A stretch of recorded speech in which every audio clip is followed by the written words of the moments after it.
இந்த மூலம் சிலருக்கு வெப்ப காலம், அதாவது வந்து இந்த வெயில் காலத்தில் வந்து ஒரு ரொம்ப காமனாக இருக்கும். அதாவது வந்து அப்படி உரியும் போது நமக்கு மலமானது இறுகி நல்லா டைட் ஆயிடுது இல்லையா? இது வந்து நமக்கு மலச்சிக்கலை வந்து கொடுத்துரும். ஜிங்க் வந்து நம்ம உடம்புல பற்றாக்குறை இருக்கிறதுனால தான் நமக்கு அந்த இரத்த நாளங்கள் வந்து எளிதாக விரிவடையும். சித்த மருத்துவத்தில் பல ஆயிரம் வருஷங்களாக இந்த நாகப்பற்பத்தை மூல நோய்க்கு வந்து கொடுக்கறது வழக்கம். நாகம்னா வேறு ஒன்றும் இல்லை, பெருசாக வெளியில் வந்து நல்லா பிதுங்கி வந்துடுச்சு, அவருக்கு உட்கார முடியல, இது பண்ண முடியல, வலி வந்து 24 மணி நேரம் இருந்துகிட்டே இருக்குது. ஏன்னா ஹெல்த் கேஃபே நேயர்களுக்கு வணக்கம். நான் டாக்டர் சிஎம் சதீஷ்குமார், சித்த மருத்துவர். நம்ம இன்றைக்கி பார்க்க போகிற தலைப்பு என்ன அப்படின்னாக்கா பைல்ஸ், மூலம். இந்த மூலம் சிலருக்கு வெப்ப காலம், அதாவது வந்து இந்த வெயில் காலத்தில் வந்து ஒரு ரொம்ப காமனாக இருக்கும். அதாவது வந்து ஏன் வந்து இந்த மூலமானது இந்த வெப்ப ஆதிக்க காலத்தில் வந்து அதிகமாகுது அப்படின்னாக்கா அதுக்கு முக்கியமான காரணம் பைல்ஸ் வர்றதுக்கான காரணத்தை நம்ம தெரிஞ்சுக்கணும். பைல்ஸ் வந்து எப்படி உருவாகுது அப்படின்னாக்கா நம்ம மலச்சிக்கல், நாள்பட்ட மலச்சிக்கல். இந்த நாள்பட்ட மலச்சிக்கல் வந்து என்ன பண்ணும் அப்படின்னாக்கா, இப்போ நமக்கு இந்த குடலானது நிறைய கேஸ்ட்ரிக் கம்ப்ளைண்ட்ஸ் வந்து இந்த வெயில் காலத்தில் வந்து நிறைய கேஸ்ட்ரைட்டிஸை வந்து கொடுத்துட்டே இருக்கும். அப்படி கொடுக்கும்போது குடலானது வறட்சியை வந்து உண்டாக்கும். அந்த வறட்சியானது என்ன பண்ணோம், நம்ம குடலில் இருக்கிற நீர்களை வந்து இது பண்ணி மலத்தில் இருக்கிற நீர் எல்லாத்தையும் உறிஞ்சிரும். அப்படி உரியும் போது நமக்கு மலமானது இறுகி நல்லா டைட் ஆயிடுது இல்லையா? இது வந்து நமக்கு மலச்சிக்கலை வந்து கொடுத்துரும். இப்போ இந்த மலச்சிக்கல் வந்து என்ன பண்ணும் அப்படின்னா, நமக்கு ரொம்ப கஷ்டப்பட்டு என்ன பண்ணுவோம், மலச்சிக்கல் இருந்துச்சுன்னா ஃபோர்ஸ்ஃபுல் டிஃபிகேட் பண்ணுவோம், முக்கி உட்காருவோம்.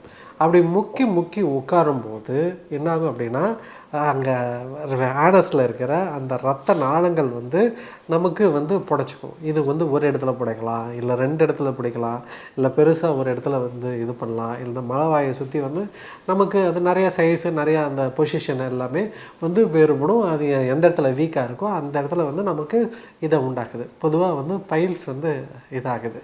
இதுக்கு முழு முதற் காரணம் என்ன அப்படின்னா மலச்சிக்கல் வரத்துக்கு வந்து முழு முதற் காரணம் குடல் வறட்சி, சரியாமை, வந்து கேஸ்ட்ரிக் கம்ப்ளைண்ட்ஸு, இது எல்லாம் தான் சேர்ந்து மலச்சிக்கலை வந்து உண்டு பண்ணுது. ஸோ எப்போதும் chronic constipation leads to piles, அதை வந்து நல்லா தெரியும்.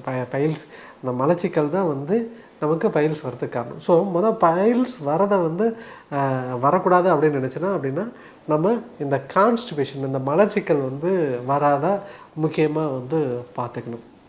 இது மட்டும்தான் காரணமா அப்படின்னாக்க, இந்த நார்மலாகவே நமக்கு அந்த இரத்த குழாய் வந்து விரிவடைவது இல்லையா? அது ஏன் விரிவடையுதுன்னா, ஜிங்க் வந்து நம்ம உடம்புல பற்றாக்குறை இருக்கிறதுனால தான் நமக்கு அந்த இரத்த நாளங்கள் வந்து எளிதாக விரிவடையும். அந்த நாளங்கள் வந்து சீக்கிரமாக வந்து இதாகும். அதாவது வந்து நம்ம ஃபோர்ஸ்ஃபுல் வந்து டிஃபிகேட் பண்ணுறோம்.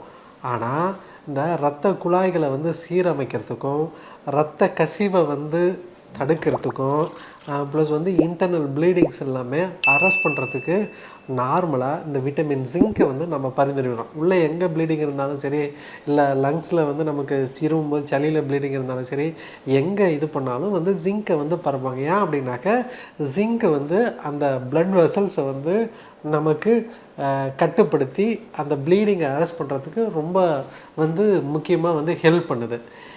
அது எப்படி ஹெல்ப் பண்ணுதுன்னா, அந்த இரத்த குழாய்களை வந்து சீரமைக்குது. இப்போ நமக்கு ஒழுங்காக ப்ராப்பராக அந்த ஜிங்க் விட்டமின் வந்து போதுமான அளவு கிடச்சிட்டே இருந்துச்சுன்னா, இந்த மலச்சிக்கல் வந்து வரும்போது அந்த அளவு நமக்கு பெரிய பாதிப்பு, அந்த பைல்ஸ் வந்து சீக்கிரமாக இதாகுது. நம்ம உடம்புல ஜிங்க் பற்றாக்குறை இருக்கும்போது தான் அந்த நம்ம ரொம்ப ஃபோர்ஸ்ஃபுல் டிஃபிகேட் பண்ணும்போது அது வந்து எலாஸ்டிக் மாதிரி வந்து கொஞ்சம் கொஞ்சமாக நமக்கு புடைச்சி அது வந்து பைல்ஸ் மாதிரி வந்து நமக்கு அந்த மூல நோயை வந்து நமக்கு உருவாக்குது. அதனால தான் சித்த மருத்துவர்கிட்ட நீங்கள் போனீங்க அப்படின்னாவே பைல்ஸுக்கு வந்து நாகபஸ்பம்னு ஒன்று கொடுப்பாங்க. நாகபஸ்பம் என்ன வேலை அப்படின்னா, நாகம்னா என்ன, ஜிங்க்கு, துத்தநாகம், அதுலேருந்து நம்ம பண்ணுறது அந்த விட்டமின் ஜிங்கை தான் வந்து நம்ம கிட்டத்தட்ட பல ஆயிரம் வருஷமாக நாகப்பற்பம் அப்படின்ற பேரில் வந்து நம்ம பயன்படுத்திட்டு இருந்தோம். சித்த மருத்துவத்தில் பல ஆயிரம் வருஷங்களாக இந்த நாகப்பற்பத்தை மூல நோய்க்கு வந்து கொடுக்கறது வழக்கம். நாகம்னா வேறு ஒன்றும் இல்லை, இந்த ஜிங்க்கு. அப்போது நீங்கள் தெளிவாக பாருங்கள், இந்த ஜிங்க்கு கொடுத்தா இந்த இரத்த குழாய், இரத்த கசிவு இதுக்கு கேட்கும் அப்படின்ற இந்த அறிவு பல ஆண்டுகளாக சித்த மருத்துவத்தில் பழக்கத்தில் வந்து இருக்குது. சரிங்களா? சரி, அது ஒரு பக்கம் இருக்கட்டும். இப்போ நம்ம அது கொடுத்தோம் அப்படின்னா அந்த ஜிங்க்கு பற்றாக்குறையினால அந்த மைக்ரோ நியூட்ரிஷன்ஸ் வந்து நமக்கு வந்து ரொம்ப முக்கியம். ஜிங்க்கும் வந்து முக்கியம், பொட்டாசியம் வந்து நமக்கு தேவை. பொட்டாசியம் அதிகமாகிடுச்சுன்னா வந்து நமக்கு நிறைய தெரியும், ஹார்ட் அட்டாக் வரதுக்கெல்லாம் மெயினான சான்சஸ் வந்து ரத்த குழாய்களை டேமேஜ் பண்ணுறதுக்கு வந்து அது வந்து இருக்கும். இது எல்லாத்தையுமே கரெக்டான லெவலில் வந்து நம்ம உடம்புல இருக்கிற மாதிரி பார்த்துக்கணும். அப்போது பைல்ஸ் வரக்கூடாது அப்படின்னா என்ன மாதிரியான உணவுகள் இருக்கலாம், இல்லை எனக்கு பைல்ஸ் நீண்ட நாளாக திரும்ப வந்து டிஸ்டர்ப் பண்ணிட்டு இருக்கு சார், எனக்கு வரக்கூடாது அப்படின்னு நினைக்கிறீங்கன்னா, நான் சொல்கிற உணவுகளை சிலதை வந்து நீங்கள் ரெகுலரான ஃபுட் ஹேபிட்டில் வந்து எடுத்துக்கோங்க. அப்போது மலச்சிக்கலை நீங்கள் வந்து உண்டாக்கக்கூடிய உணவுகளை வந்து முற்றிலும் தவிர்க்கிறது வந்து நல்லது. நார்ச்சத்து மிகுந்த உணவுகளை வந்து நீங்கள் எடுக்கணும். நார்ச்சத்து மிக்க உணவுகள் வந்து நமக்கு என்னென்ன இருக்குது அப்படின்னா, இந்த கருப்பு கவுனி அரிசி, இந்த ஓட்ஸு, இந்த மாதிரியான உணவுகள், சிறுதானியங்கள், கம்பு, சோளம், ராகி, இது எல்லாமே நார்ச்சத்து ரொம்ப அதிகமாக இருக்கும். இதை எடுத்தீங்க அப்படின்னாக்க மலச்சிக்கல் வந்து தொந்தரவு இருக்காது. காய்கறியில் நமக்கு நல்லாவே தெரியும், எல்லா கீரைகளும் வந்து ஃபைபர் கண்டென்ட் அதிகம். முருங்கைக்கீரை வந்து நல்லாவே இருக்குது. காயில் வந்து வெண்டைக்காயெல்லாம் ரொம்ப பைல்ஸ் பேஷண்ட்டுக்கு ரொம்ப நல்லது. அப்போ வெண்டைக்காய் இந்த மாதிரியான நார்ச்சத்து உணவுகளை எடுக்கும்போது மலமானது இலகி போகும். ரெண்டாவது, கீரை வகைகள், எல்லா கீரையிலையும் வந்து மேக்ஸிமம் இரும்பு சத்தும் ஜிங்கும் முக்கால்வாசி நமக்கு எடுக்கிற கீரைகளில் வந்து கிடைக்குது. அதனால் கீரைகள் எடுக்கும்போது நமக்கு இந்த இரத்த குழாய்கள் வலுவடையும். அந்த வலுவடைகிறதுனால நமக்கு அந்த அந்த அந்த புடைச்சிட்டு வர அந்த சதையானது மீண்டும் நல்லா சுருங்கி போகும். ஒன்றும் இப்போ சித்த மருத்துவத்தில் நம்ம ரெகுலராக சொல்கிறது துத்தி இலையை வந்து லைட்டாக வந்து காய வச்சு, நிழலில் காய வச்சு பொடி பண்ணி லைட்டாக நெய் விட்டு ரெகுலராக எடுத்துக்கிட்டிங்கனாக்கா உண்மையிலே அது வந்து நல்ல எஃபெக்டிவாக வந்து இருக்கும்.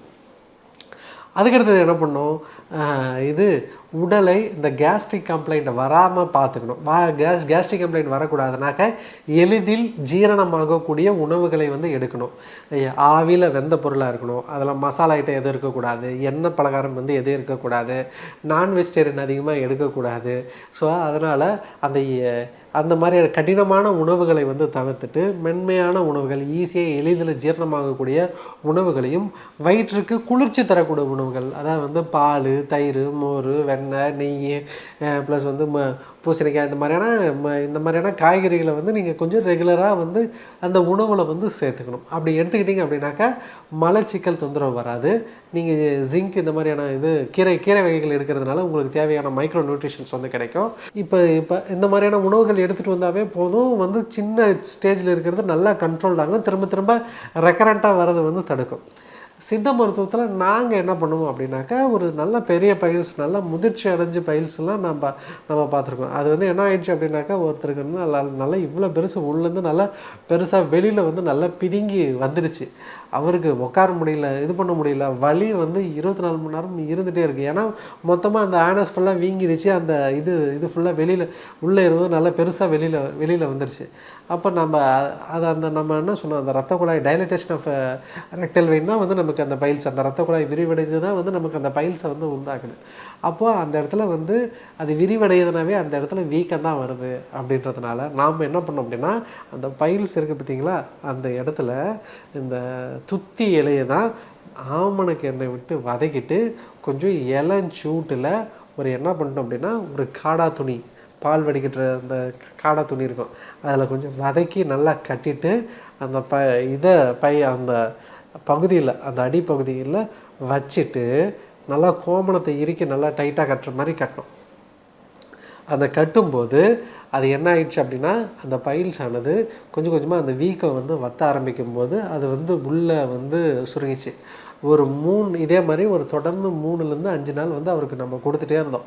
அப்போ கொடுக்க கொடுக்க படிப்படியாக வீக்கம் கம்மியாகி மறுபடியும் வந்து அவருக்கு உள்ளே போயிடுச்சு. உள்ளே போன பின்னாடி அவர் வீட்டுக்கு போயிட்டார். வீட்டுக்கு போயிட்டு அங்கேயே தொடர்ந்து கொடுக்குற மருந்தையும் உணவையும் கரெக்டாக எடுத்துகிட்டு வந்தார். இன்ன வரையும் வந்து அவருக்கு வந்து பைல்ஸ் தொந்தரவு இல்லை. அவர் நார்மலாக ஆகிட்டார்.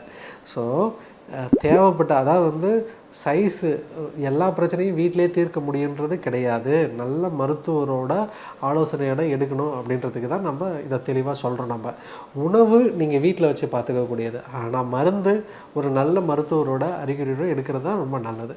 நான் வந்து சித்த மருத்துவத்தில் பைல்ஸுக்கு நிறைய மருந்து இருக்குது. கருணை லேகியம் இருக்குது, நாகப்பருப்பு இருக்குது, நத்தபஷ்பம் இருக்குது.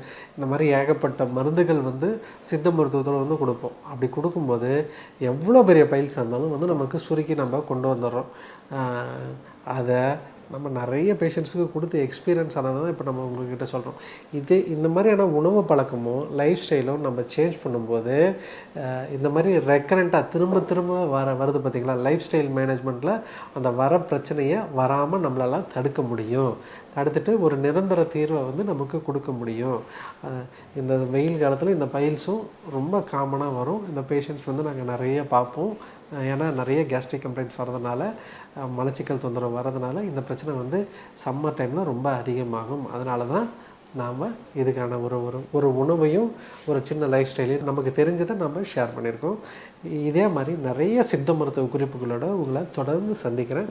நன்றி, வணக்கம். இந்த வீடியோ உங்களுக்கு பிடிச்சிருந்தா லைக் பண்ணுங்க, ஷேர் பண்ணுங்க, கமெண்ட் பண்ணுங்க. மறக்காம ஹெல்த் கஃபே தமிழ் சேனலை சப்ஸ்கிரைப் பண்ணிட்டு பெல் பட்டனை கிளிக் பண்ணிடுங்க.